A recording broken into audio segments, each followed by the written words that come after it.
സഭയിൽ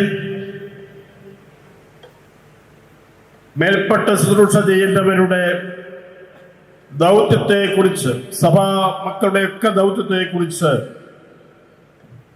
നമ്മുടെ സഭയുടെ പൗരസ്ത്യ സഭകളുടെ കാനോൻ സംഹിത 1990-91 കാലഘട്ടത്തിൽ അംഗീകരിച്ച് കിട്ടിയ, മാർപ്പാപ്പ അംഗീകരിച്ച് നമുക്ക് നൽകിയിരിക്കുന്ന പൗരസ്ത്യ കാനോൻ സംഹിതയിൽ 40-ാം നമ്പർ കാനനിൽ ഇപ്രകാരം പറയുന്നു: സ്വയാധികാര സഭകളുടെ തലവന്മാരായ മേലധ്യക്ഷന്മാരും, അത് ഓരോ വ്യക്തിസഭയുടെയും തലവന്മാർ, പാത്രിയാർക്കീസുമാരും മേജർ ആർച്ച് ബിഷപ്പുമാരും ഒക്കെ ആണ് ഉദ്ദേശിക്കുന്നത്.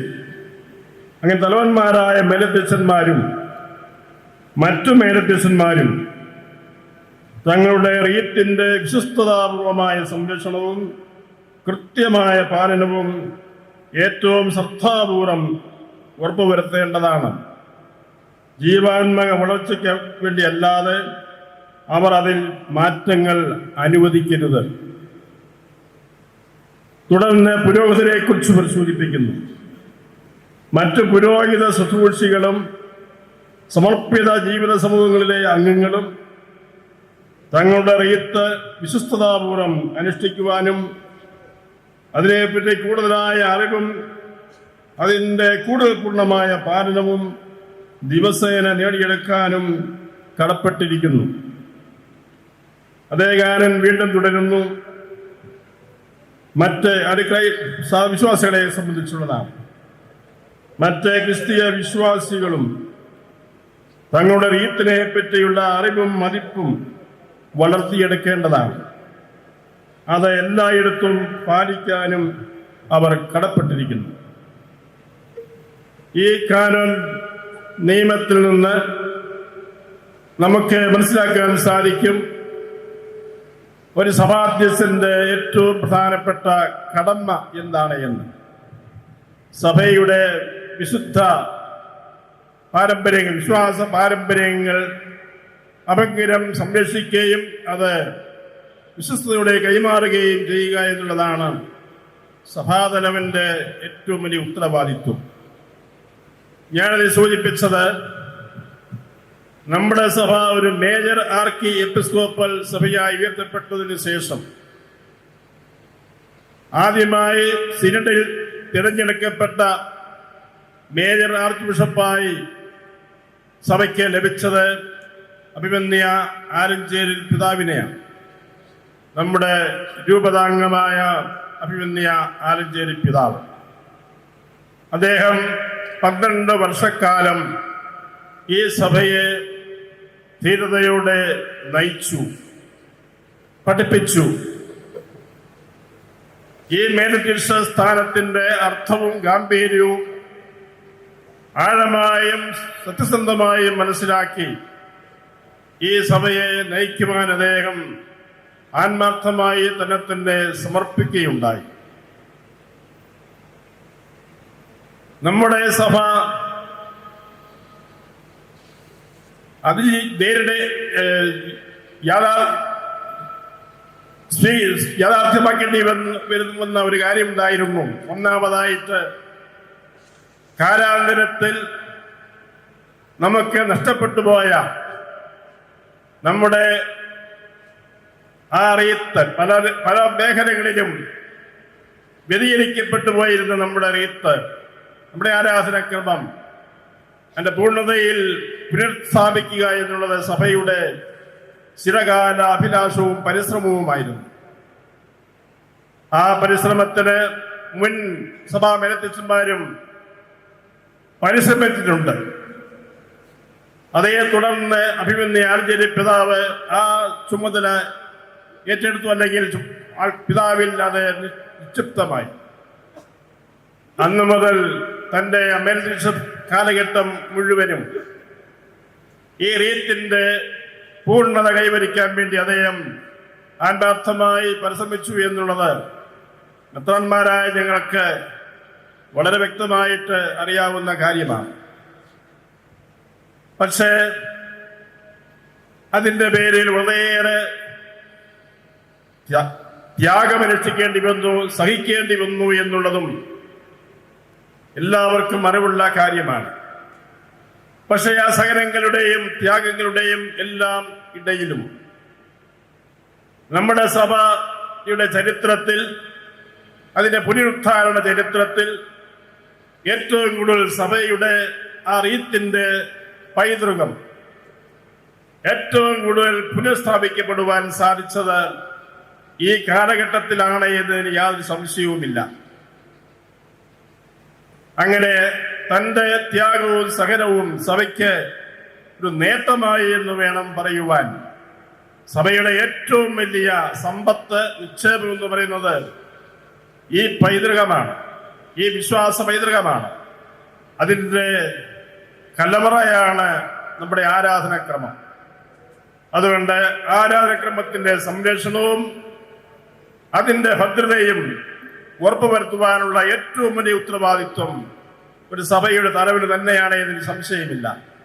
ആ ഉത്തരവാദിത്വം നിറവേറ്റുന്നതിൽ അഭിനന്ദനായ പിതാവ് അങ്ങേയറ്റം പരിശ്രമിച്ചു. അതിൻ്റെ സൽഫലങ്ങൾ സഭയ്ക്ക് കൈവരുകയും ചെയ്തു എന്നുള്ളത് സത്യമാണ്. ഇതുപോലെ തന്നെ മറ്റൊരു കാര്യം ഉണ്ടായിരുന്നു. നമ്മുടെ സഭയുടെ സഭയ്ക്ക് ലഭിച്ച ഈ അംഗീകാരം, അതായത് ഇന്ന് നമ്മുടെ സഭ ഒരു ആഗോള സ്വതന്ത്ര സഭയായി തീർന്നിട്ടുണ്ട്.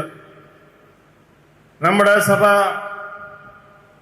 17-ാം നൂറ്റാണ്ട് വരെയും 17-ാം നൂറ്റാണ്ടിന്റെ ഏതാണ്ട് അവസാന കാലഘട്ടം വരെയും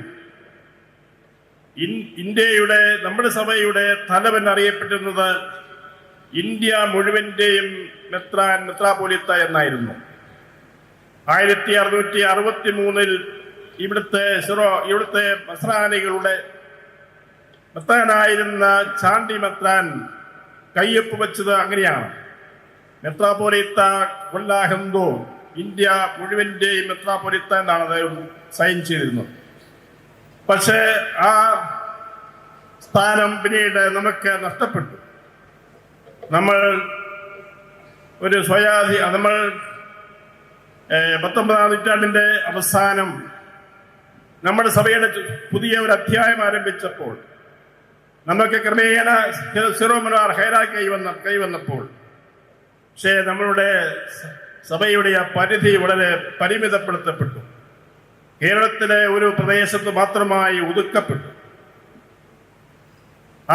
അത് പരിഹരിക്കുവാൻ വീണ്ടും നമുക്ക് നമ്മുടെ ആ പൂർവ്വകാല സ്വാതന്ത്ര്യം തിരിച്ചു കിട്ടുവാൻ വേണ്ടി നിരന്തരം പരിശ്രമിച്ചുകൊണ്ടിരുന്നു നമ്മുടെ സമൂഹം.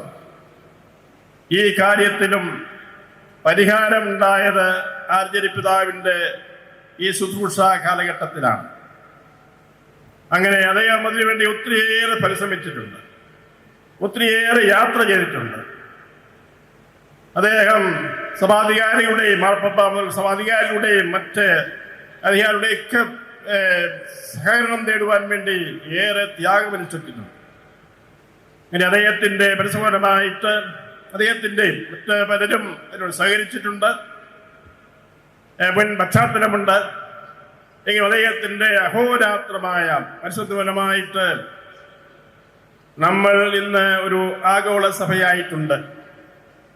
നമുക്ക് ഇന്ത്യക്ക് പുറത്ത് പല രൂപതകളും ഉണ്ടായത് അദ്ദേഹത്തിന്റെ കാലത്താണ്. മെൽബൺ രൂപതയും മിസിസാഗോ രൂപതയും ഗ്രേറ്റ് ബ്രിട്ടൻ രൂപതയും ഒക്കെ ഉണ്ടായത് ആർജരിപിതാവിന്റെ വലിയൊരു നേട്ടമാണെന്ന് പറയുവാൻ സാധിക്കും.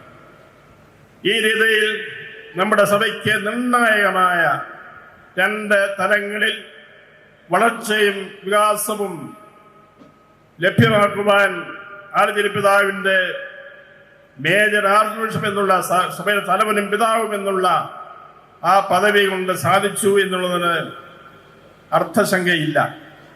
നമുക്കത് നന്ദിപൂർവ്വം ഓർക്കാം.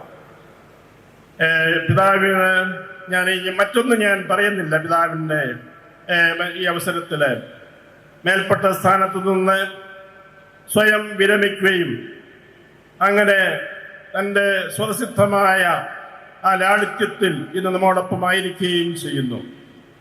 അഭിനന്ദനാവേ, ഈ അതിരൂപതയുടെ മകനായ അങ്ങയെക്കുറിച്ച് ഞങ്ങൾക്ക് അഭിമാനമുണ്ട്. അങ്ങേക്ക് ലഭിച്ച ആ പദവിയും അതിന് കിട്ടിയ അവസരങ്ങളുമെല്ലാം അങ്ങ് ആത്മാർത്ഥമായിട്ട് സഭയ്ക്ക് വേണ്ടി വിനിയോഗിച്ചു. ദേശാരാധനക്രമത്തെ അവസാനമായ ദൈവത്തിന്റെ നേതൃത്വത്തിന് ഫലമായിട്ട് നമുക്ക് നമ്മുടെ യാമപ്രാർത്ഥനകൾ വലിയ നിക്ഷേപ ഭണ്ഡാകാരമാണ്. അതും നമുക്ക് അവസാനമായിട്ട് പൂർത്തീകരിക്കുവാൻ സാധിച്ചത് അഭിമന്യ പിതാവിന്റെ നിരന്തരമായ പരിശ്രമവും ഉത്സാഹവും മൂലമാണ്. ഈ രീതിയിൽ സഭയുടെ ആത്മീയവും അതുപോലെ തന്നെ ബാഹ്യവുമായ വളർച്ചയ്ക്ക് ഏറ്റവും വലിയ സംഭാവന നൽകിയാണ് അങ്ങ് ഈ സ്ഥാനത്ത് നിന്ന് വിരമിച്ചിരിക്കുന്നത്. ഞങ്ങൾക്ക് അഭിമാനമുണ്ട്.